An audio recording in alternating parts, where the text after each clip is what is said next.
Welcome to the dumbest smart guy podcast on the planet. This is the Central Unintelligence Podcast.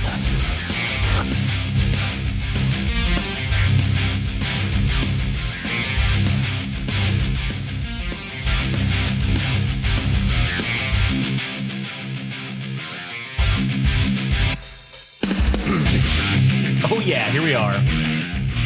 Back again, very so quickly. Since we, our previous episode was brought to you by Frank's encyclopedic knowledge of aircraft, and you should check that one out if you haven't, because it is a very good, in-depth part one of the I Like Planes series, brought to you by the Central Intelligence Podcast. The long coveted episode. That's something that has been talked about since the beginning of CUP. Oh yeah, for 10 months now. We've been fucking we finally got it. Finally, he finally got his plane episode. The airplane episode has come back to CUP. Yeah, and I tell you, it was hot as fuck. It was so fire that, like I said, there's gonna be part 2, part 3, probably even a part 4, because we only discussed American aircraft that Frank likes. Now we're going to discuss aircraft that he hates. From the U.S.? Well, we're going to do it all together. We're going to do foreign and American aircraft that he hates. And we're also going to do foreign aircraft that he likes as well. And maybe we're going to do a future of aircraft episode that's going to be talking about all the experimental shit that we know about currently. So stay tuned for those. There'll be some good episodes. But some good ass podcasting. Indeed. But if you want to hear our other podcasts and our other things that we do, you can go to GameRageMagazine.com, where you can hear or see our full menu of podcasts. You can follow us on social media, Instagram and TikTok at Game Rage Magazine, or Twitter/X at Game Rage Mag. And just for the purposes, since Adam's here, if you want to follow Adam, you can follow him at All Gas No Trash Official. And you can listen to Adam's wonderful musical musings through his Instagram and on his on our podcast, All Gas No Trash. A cornucopia of podcasts. Yeah, a cornucopia, a veritable plethora, if you will. Anyways, now that that's out of the way, man, I think we just started World War III by accident. I really do. That's the clip. That's the clip. No, nothing else. That's it. I think we just started World War III by accident. Like, that's completely it. No more. Yeah. And then just stop. It's 4 seconds. Throw it. Yeah. Make it a reel. Yeah. Start making people panic and go into a frenzy. Oh my God, we're going to World War III. It's as simple as that, dude. I mean, the name of the episode is going to be, oh, great, we just started World War III. So fucking, awesome. All right, well, what leads you to believe that this is the case? All right, so there are a multitude of factors, obviously. Okay, hold on. Let's distinguish. Do you think this is going to turn, and maybe I'm splitting hairs here, but this is going to turn into an international skirmish, or is this you think this will turn into World War III? Oh, 100%. I think this is going to turn into full-blown World War III. Now, what that means, I don't think World War III is going to be a war that's fought like the previous wars.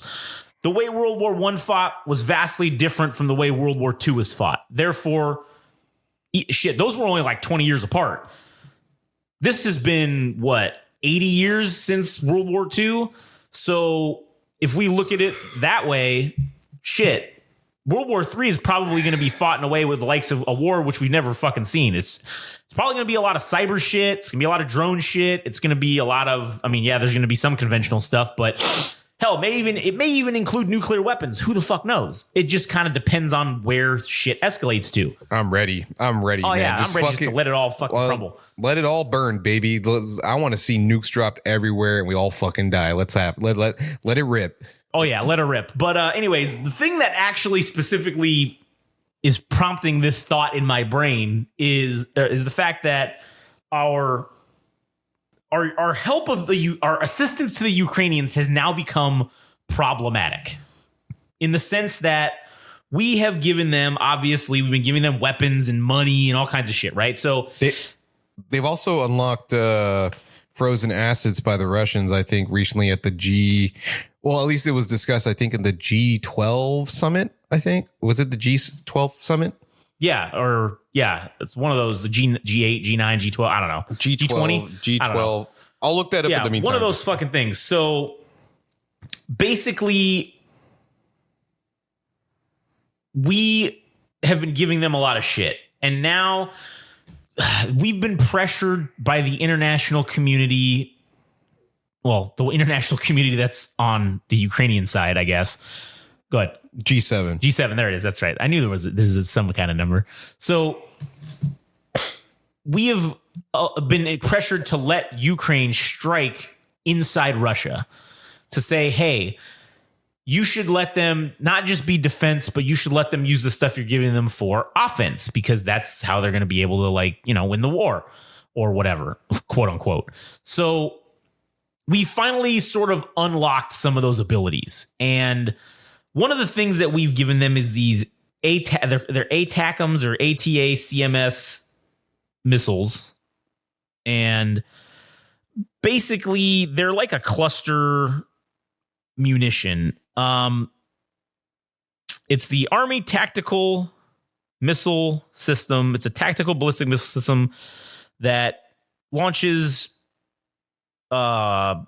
basically multiple kind of like warheads or whatever. It's kind of like the MLRS system that we have where they can launch like a shit ton at a time. Well, it's kind of got to be like guided or whatever. And so one of the things that I don't know how exactly true it is, just because of the fact that, I do believe this, that we haven't given them the full capability of it. So we have to utilize a certain aspect of it to make it work for them. We have to be involved somehow in the launching of this type of munition.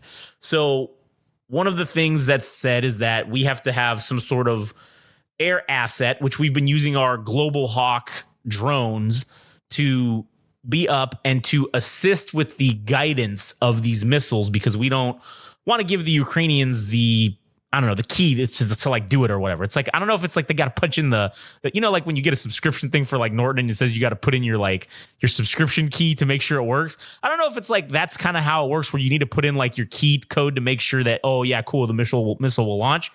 But we have to basically be involved in that somehow. And so what ended up happening literally today on Sunday, what is today? The 23rd of June, there was a missile that got shot into Russia, and it ended up striking some beach, and it was just occupied by civilians. And that's not good. Oh, it's definitely not good.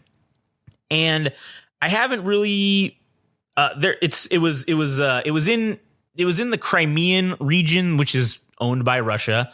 And basically they're saying that the Russians are basically blaming us, saying that we were responsible for the massacre of all these civilians.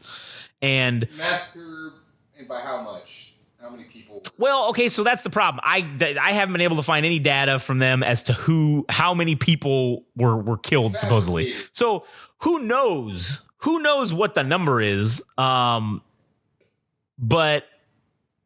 they did say that people were killed.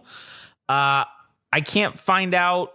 Like I said, I've been searching to see if there's any numbers yet, and maybe they don't know, because as soon as this happened, there was another incident that took place that's not related, but it's like a terrorist action that happened, and it essentially was in Russia, and these gunmen took over like some part of this town and just started killing people. Yeah. So maybe they've got bigger things to worry about than some beachhead in Crimea that had civilians on it that got killed.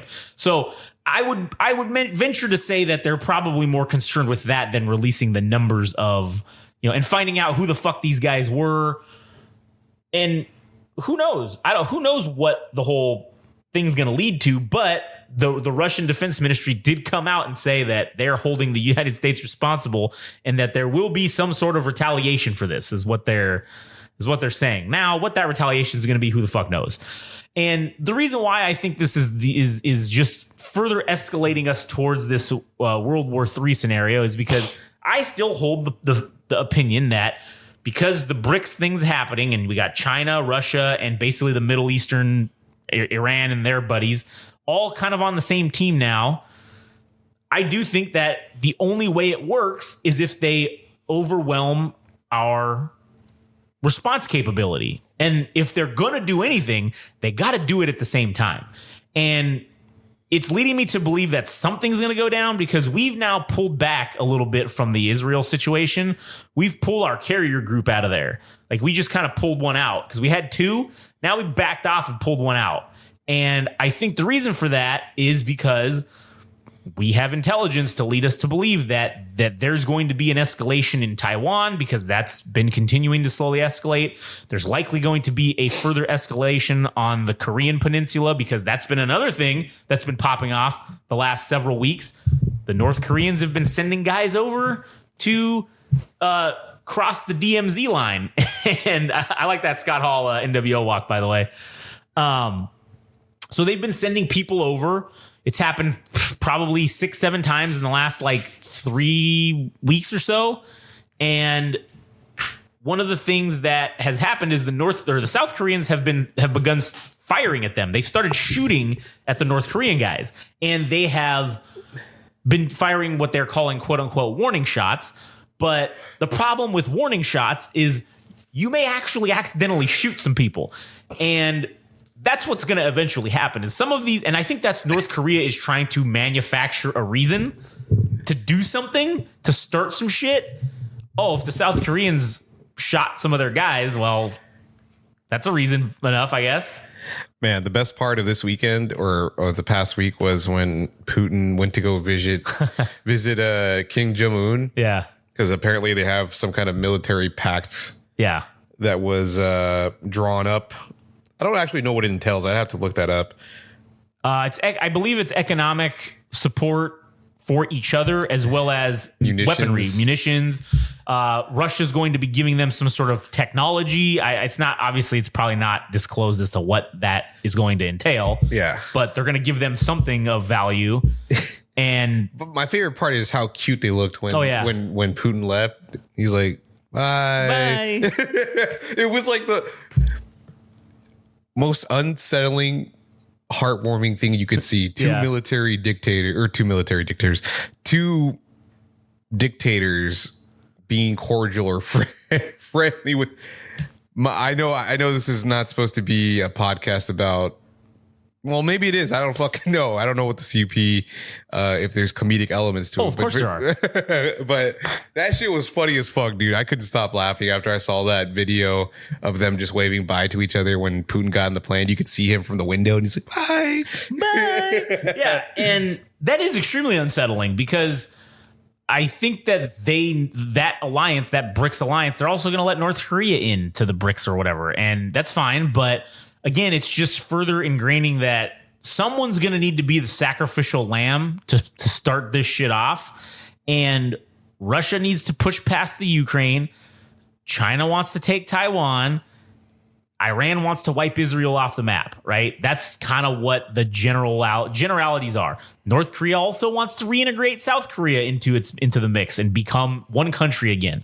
So if you buddy up with North Korea enough and convince Kim Jong-un to be like, hey, man, listen, we're all good buddies here, right? Well, we need you guys to start the fire. Yes, the fire rises. But they're going to look at him and say, one of us must die in the fire, brother, or else they'll suspect. So North Korea is going to be the sacrifice, the sacrificial lamb, because I'm telling you right now, we will nuke North Korea if they invade South Korea. There's no question in my mind. I think the wild card in that scenario is India. I feel as though their hatred of the Chinese. Yeah, because it goes back. This is a very tentative relationship with this BRICS alliance. Oh, yeah. I think if they have an opportunity to do something about it, like to end this thing once and for all, and for India to possibly expand their own borders or to get one up on the Chinese, I suppose. I think they'll fucking take it. I know they're on the other side, but they're the fucking what stable can I think of where there was a betrayal? Wrestling betrayals. It would be like when the NWO split into the red and black, and then they went to black and white. Like, yeah, they were all on the same team, but then India would just split off and become the NWO red and black, or the Wolf Pack or whatever. Yeah, and then ally with the good guys, which is basically us. And honestly, I kind of think that's the whole reason they're in BRICS is because they're playing both sides of the fence because they're still friendly with us. They're now friendly with them. They have economic benefits that they receive from the United States. And India is now the most populous country on the planet. They've surpassed China as being. I think they're also one of the most productive as well. Like Correct. They actually have like something of a middle class right now because of the number of manufacturing jobs, whether that's because of Apple or whatever the fuck it might be. And that's one of the interesting things is that if India wants to, because this is a big swerve, because right now that war this war of World War III is whenever that actually happens, it's going to be to see who the new top dog in the world is, to who the global hegemony is going to reside, either with the United States or China. But that's where India's like, hey, they're both going to be so weak. They know this is inevitable. But if India just sits back and plays their cards right, maybe plays it neutral, and then says, well, we're friends with both you guys, so we're not going to help either one of you, they won't have to, because we're going to fuck each other so bad that we're going to be so weak after this war that we fight. India could just walk right in and be like, bang, bang, you're both dead. Ha, now we're in charge, bitch. So it's quite possible that could be what their game plan is. And I have to say, it's a smart move on their part. If that's Pakistan's at BRICS, psych, I'm out. Yeah. So that's where I really think that this becomes a precarious situation. And like I said, Putin going to North Korea is another huge red flag of why are they buddying up with fucking North Korea? They're buttering him up for something. And it ain't just because they want to be buddies. It's because they need to sacrifice. Yeah, maybe it is friendship. You don't know that. It's definitely not friendship. You think you never know, man. The life of a dictator is very lonely. And sometimes you just need somebody else to relate to. Who else but Kim Jong? Yeah, well, that's why Dennis Rodman was able to go to fucking North Korea and become friends with fucking Kim Jong-un, because he needed buddies. And that right there was the legitimate opening for our enemies to see, oh, that's Kim Jong-un's weakness. Because before, they've had a very tentative relationship. They've been very, hey, China's always told them, hey, you need to calm the fuck down. The U.S. is getting antsy over here. Now they're like, hey, do whatever the hell you want. Go ahead. We like it that you're pissing off the U.S. Hey, bud, actually, how about we give you some more money and you keep pissing them off? Hey, how about we give you guys some more food and you keep pissing them off? Oh, Russia's going to come over and help you expand your military capabilities. Why would you want to help them expand their military capabilities unless you were kind of encouraging them to maybe, it is weird that we have North and South Korea. Why don't you guys just take them over again, So, yeah. I mean, why wouldn't they do that? Yeah, it's like us with Israel. They have something that's a buffer between Russia and the U.S.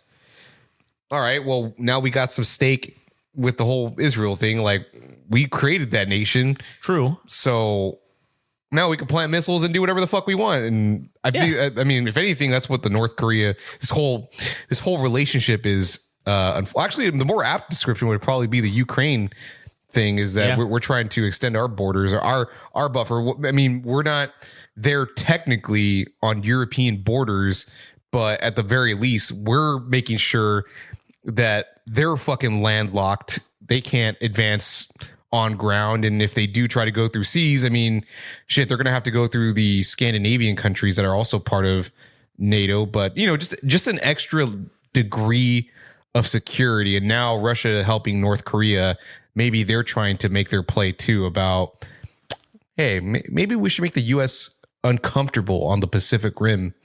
Yeah. Well, and also with the whole thing in the Koreas, they've been, the North Koreans have been essentially sort of mounting equipment on their side of the DMZ. They've been mounting artillery. They've been moving a lot of equipment to the DMZ, inferring that shit, if they were going to strike something, well, they have all the shit there to do it now. If they were going to start shooting into, because there are very large civilian occupied cities on the South Korean side that are very close to the DMZ. So that are literally on the border of it. So the devastation that North Korea could bring upon South Korea in terms of civilian casualties is extremely high, because there aren't a lot of North Korean cities on the border of the DMZ. I don't know if that's because of economic situations or that was tactical and them saying, well, they ain't going to be able to hit us from, across the border. Essentially, they're going to need to fucking come into North Korea to start fucking up our cities. They're going to have to fly deep. They want to bomb us or whatever the case is.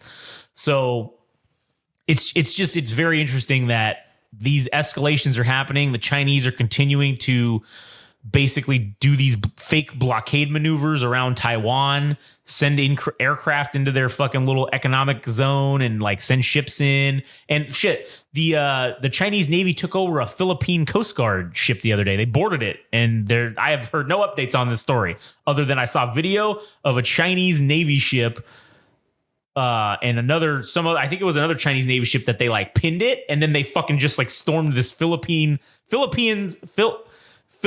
Coast Guard ship, which I was like, God damn, that's cause for war right there. Anyways, yes, you have something to say. You're raising your finger. Yeah. Okay, go ahead. You want to know the degree in which the Russians are playing, I guess, 4D chess, or right. How many maneuvers they're making. So within the European Parliament, especially Germany, they recently had their elections, because I started... this caught my interest because now it seems that the right-wing party known as the Alternate for Germany, or the Alternate for Deutschland, they have now assumed, I think they're probably the second most powerful party now with, I forgot how many elected officials they got, but they've had something of a controversy themselves, this party, right? Because it's been noted that one of the figures named Maximilian Krah was taking Krah was taking funds from. It's been said that this person has been taking funds from Russian influence. So even at the political level, the Russians are also playing that game as well, because right. I mean, it's probably just so dissent within Germany, because I guess what's been going on is that the Green Party, or what I forget if they're called the Green Party, but what they believe is like the climate change is probably the most problematic thing that exists right now. And they a lot of people were into that idea, with the exception that many of the problems that people are facing are like hunger, like where their next paycheck's going to come and all that shit. That party hasn't fulfilled their needs. So this right-wing party has probably been making the pitches to the populace of Germany and hearing their cries, I suppose. And now they're probably working their way to maybe being the presumable like majority party in fucking Germany. And the Russians have a play at that. So it's like, Imagine how that shit unfolds, where you have like these diametrically opposed people that don't want to revisit those ideas of like possibly like a Nazi uprising again. A Nazi, because I mean that Maximilian Krah guy made comments that the people within the Nazi party, the SS party, not all of them were bad actors. Oh man. So that was met with some serious backlash, but nonetheless, I mean, the fact that a party like that has possibly not Nazi sympathy, I guess you could say, or whatever the fuck you want to call it, we're at this juncture fucking once more, dude. And the Russians have a play at it, and who the fuck knows what other countries they have a play as far as like the political sphere that goes on within that nation, and even Europe at large, the European Union at large. Yeah, I mean, the Russians are making big money moves along with the Chinese. Another thing the Russians did, which is a very important thing, is they sent some naval ships into Cuba, and they rolled just off the coast of Florida. And one of the things that was funny is we had sent essentially the same level of ships that they sent out. We sent them to go like ghost them and just follow them. And then we sent out our submarine hunter. And it was very funny because we had basically said like, oh, no submarine was detected with the thing. And then in the port, it shows the submarine coming up and like the Russian submarine coming up and docking. And I was telling somebody about it, and they were like, oh yeah, there was no submarine. That we said there was no submarine. And I was just like, yeah, well, I saw pictures of the fucking submarine of Russia coming into Cuba and them like greeting him and shit. So I said, the submarine was there, but what a great fucking tactical maneuver on our part to say, oh yeah, there was no Russian submarine. And then it comes out saying, we said the words we said, well, we did not detect a Russian submarine, right? So if we're letting the Russians believe that, oh shit, they didn't see this submarine, when in fact we knew where it was the entire fucking time. Yeah. That's just some fucking art of war shit right there. Just plain stupid. And I think that's why we did what we did, why we said that. Why would we even release a statement saying we detected no submarine? Like, well, that doesn't even make any sense why we'd say that, unless it's to make them think that we couldn't detect their submarine. So now they don't know. And shit, it's genius too, because if we couldn't detect the submarine, they might be going, oh fuck, they probably knew it and they're just saying that. Like, god damn it. Maybe we didn't detect it. Who knows? Either way, they don't know what the truth is.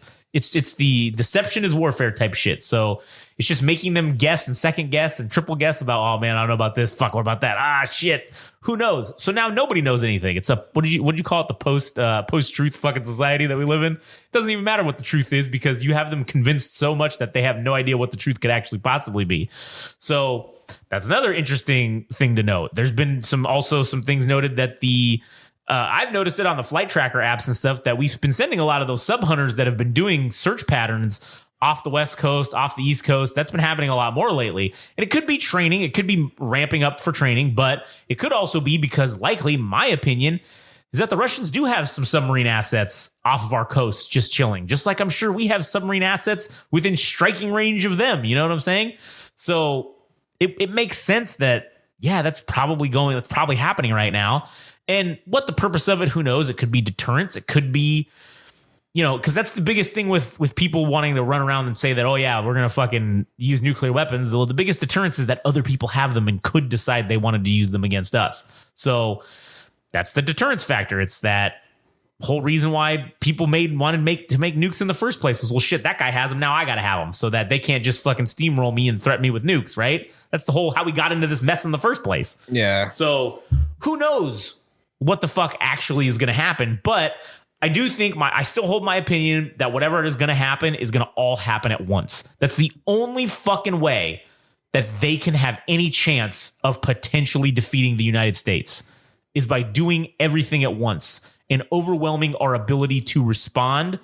Because if we're going to have to sacrifice something, shit, it's probably going to be NATO. Like, we're probably going to sacrifice parts of Europe to pull forces to defend Israel and to defend Taiwan. That's probably, and even South Korea. Really, we're probably going to let Taiwan fall. We're going to probably send shit into South Korea more effectively, because we'll just. I've heard plenty of rumor, and I don't think it's a stretch to know that this is true. But basically, we've wired all of the manufacturing buildings that make all the chips and shit. We've wired them to explode at the push of a button, and if the Chinese were to invade, we would evacuate what we could, and then like, as unfortunate as it sounds, even what we couldn't, we're blowing up all the critical infrastructure that China would need to build chips, because we can't let that fall into their hands. That's the whole reason why we're even fucking fighting over this to begin with. According to what sources about this? It's just rumor and conjecture on the internet, but I believe that sounds reasonable to me. That sounds like a legit game plan, because again, if you're big picture wargaming, what's going to happen? And one thing the United States does very well is we contingency plan. We have a contingency plan for fucking everything. Yeah, like Iraq and Vietnam War. Yeah, exactly. Oh, listen, we still walked away from that as a whole country. Our country didn't fundamentally change because of those things. So technically, we still won. But I suppose, yeah, there's one way to look at it. Yeah. I mean, but I will say that the contingency planning, whether it becomes effective or not, is probably irrelevant. But not irrelevant, but that's up for debate. But I do think we do contingency plan for shit, and that makes sense. That, well, yeah, the critical shift in technology that would happen if the Chinese had access to make these super advanced microchips, we could not let that happen. They'd fucking overtake us because they have the labor force and the no money cost to be able to do that, to make these things for nothing for their military.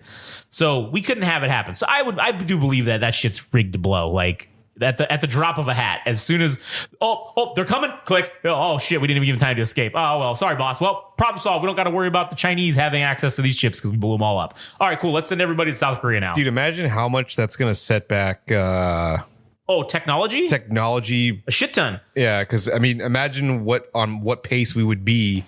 Yeah. And the reason I think that we've already planned in for the loss of Taiwan's capability of these semiconductors is because we've been trying to do it here now. We are doing it here. We are doing it. Well, we're not to the level of Taiwan yet, but we're ramping up that capability to mass produce super high tech fucking semiconductors and microchips, right? So I think that the reason we're doing that is because we've already accounted for, we're just going to sacrifice this, but this is going to be the pawn we're going to sacrifice. We're going to sacrifice Taiwan. China will sacrifice North Korea.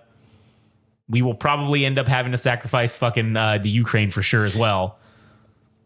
And I wonder if like some of the I don't know what it could mean as far as the future goes, because I'll just throw it out there. Yeah.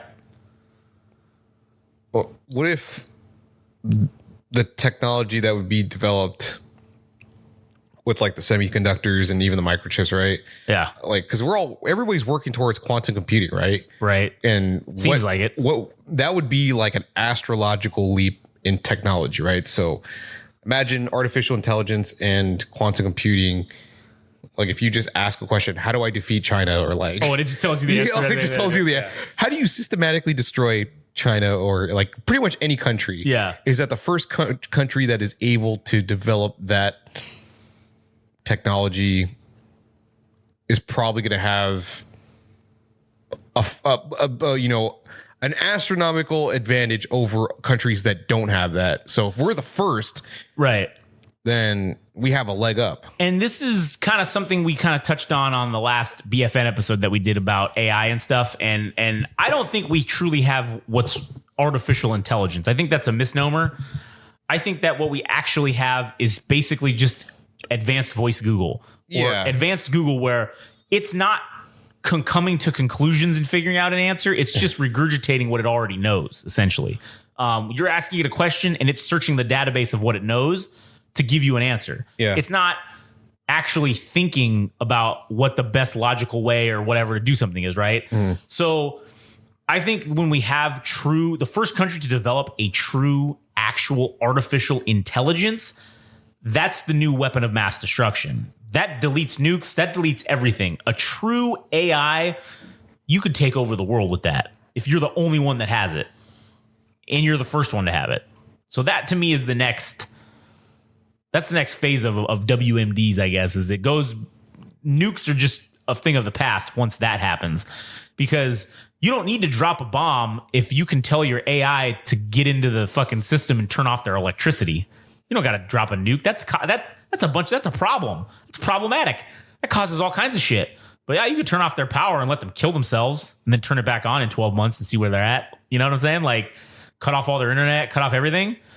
Our society's become so dependent upon technology that I don't think most people, I would venture to say that probably 90% of the people in every country, not just here, wouldn't know how to survive without a cell phone or a grocery store or, I don't know, fucking any of the modern technology that we have. So I throw myself in that camp for sure. Yeah, I mean, I'm sure we all are. I mean, I know some stuff. I got books on the stuff, but like, I'm not doing it every day. I'm not practical with it. I'm not doing it every fucking day because you can't. We can't be to survive in our modern society unless I'm living off grid in the cabin in the woods. I'm not practicing this shit every day. Yeah, I got the books, so like, yeah, sure. If it happens, okay, cool. Like, I have a better chance maybe of survival than the people who don't have any idea how to do it and don't have access to a hardcover book that shows you step by step what to do in situations, or how to prepare, how to skin a deer, or how to prepare that to eat it, or whatever, like how to fucking skin an animal. I fucking have not done any of that stuff, but I have books on it so that if I needed to, I could learn. Sure, that maybe doesn't mean I'm gonna survive like the guy in the woods, but I mean, shit, gives me a better shot, I guess. But yeah, you turn off the power somewhere. Turn off their internet. Well, that with the internet, where the power off goes the internet. But like, turn off the power, and it's like, sorry, you don't got shit. Man. Watch them kill themselves all. You know? I'm pretty sure this has probably already been war gamed by like the world's smartest minds and shit. I'm sure it has. We've only just, I mean, we talk about it as if we're probably, as if we were coming up with it. But yeah, I'm sure it's already been war gamed by everyone. Scientists, like pretty much everybody, dude. But I don't I really don't even know if that's what this is about. I mean, it is about the future of the world itself, right? But I think whoever has the advantage in terms of technological advancements, I mean, I'm too stupid to put it in more elaborative words or more explicit words. But I do think that whoever gets this advantage, the technological advantage, that they will be the winners of history, I suppose. So yeah, I think you're right on that, and I agree. So we'll see where it goes. Yeah, I don't I don't see shit calming down anytime soon. It's only escalating from here. Like, it's only going up every week, every day that things happen. The escalations continue, and it's just gonna depend on what that final escalation is that causes the whole thing to crack off at once. Because that's how it's going to go down. And it's going to be a very slow buildup until the flashpoint, and then everything happens all at once. Fear Mongering, the podcast. Come and join us next week as we find out what is the catalyst for World War III. If the nukes haven't flown yet, come back next week. But find out next week if the nukes are going to fly sooner rather than later. Yeah, as we continue to be wrong about, we're like Jehovah's Witness about predicting the end of the world. Yeah. And it just keeps we just keep moving the goalposts. That's all we do. What do you have anything else? No, that's pretty much it. All right, cool. All right. You can also go check out all our stuff at GameRageMagazine.com. Shit, I was going to say something and I totally fucking forgot about it, but relevant to what? I don't remember now. I literally had the thought pop into my head and then it escaped into the ether just as easily as it came in. It just flew right out of my brain. God damn it. You're gonna think. I'm gonna remember it as soon as I hit the stop record button. As soon as I hit the stop button, I'm gonna remember it. But anyways, whatever. Stay tuned for the next episode when I tell you what it was I was gonna say because I immediately fucking forgot. So, anyways, go to GameRageMagazine.com. You can hear all of our multitudes of podcasts. You can follow us at Game Rage Magazine on Instagram and TikTok at Game Rage Mag.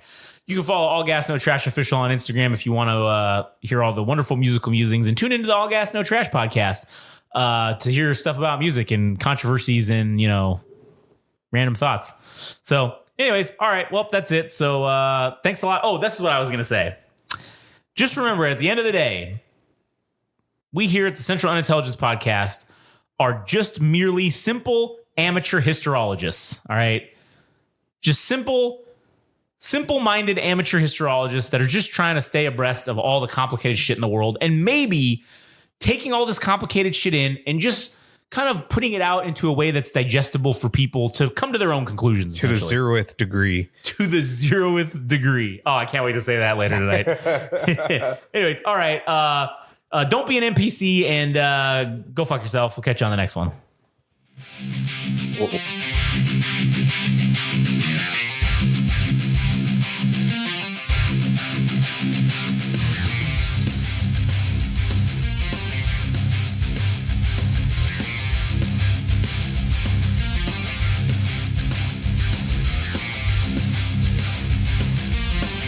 That was the latest episode of the Central Unintelligence Podcast. Don't forget, subscribe and like on Instagram and TikTok at Game Rage Magazine. We're also on Twitter/X at Game Rage Mag.